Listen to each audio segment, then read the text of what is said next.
And I want to bring this to your attention because it requires your attention, it requires your thought, and I want you to focus on this. There was a man, he was a cryptocurrency millionaire. And as you know, there's a lot going on in the crypto world right now. And one of the things that is going on is that a lot of very young crypto millionaires and billionaires are being found dead. In the last couple of weeks, 3 of them have been found dead in mysterious circumstances. Okay? So Nikolai Meshugian, pardon me, 29 years old, he died on October 28th, hours after tweeting that he feared the CIA and the Mossad were going to murder him. It's not a conspiracy theory. He tweeted this actually. His tweet read, quote, "The CIA and the Mossad and pedo elite are running some kind of sex trafficking entrapment blackmail ring out of Puerto Rico and the Caribbean islands. They are going to frame me with a laptop planted by my ex-girlfriend who was a spy. They will torture me to death."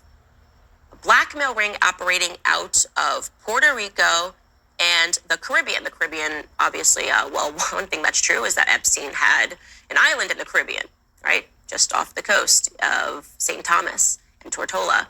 It was an island, Little St. James. That is where his island was. And again, it was a theory that he was a part of a blackmail ring. But that sounds crazy. This guy tweets this. Okay, doesn't mean that it's true. He tweets that. And then what happens? 4 hours later, he was found dead. He was found dead by a surfer in Puerto Rico. And you might think, okay, Candace, well, maybe he went for a swim and he happened to drown. Maybe he didn't know, but he couldn't swim. Maybe the waves were bad that day and he went for a swim. I want to believe that because I would much rather believe that there is not something sinister going on in our world. I'd much rather believe that this was just odd timing that he drowned. Except the facts around this case are that he was found in all of his clothes as well as having his wallet in his pocket, okay? So you would have to believe that he regularly went for a swim in all of his clothes and with his wallet in Puerto Rico after tweeting that he thought that the CIA and the Mossad were going to kill him. That's what you would have to believe if you wanted to stay on the side of believing that there is not something more sinister happening. That wasn't his only tweet, by the way. He also tweeted 3 possible futures for me. 1, suicided by CIA. 2, CIA brain damage slave asset. 3, worst nightmare of people who effed with me up until now. I am sure these are the only options. He tweeted that on September 4th.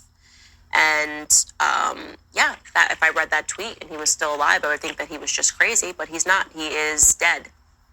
He's not the only person in the crypto world, as I mentioned earlier, that has died. There was another man named Tantan Kullander, 30 years old, who died in his sleep last week, which is bizarre. And there was another one who just died yesterday. His name is Vyacheslav Taran, pardon my pronunciation here, 53 years old. He died after his helicopter plunged near the resort town in Switzerland after taking off from Lausanne on a clear day. They have no understanding of why this helicopter would have crashed. There was no weather issues. And there was another person that was supposed to get onto the helicopter that last minute decided not to. So, yeah.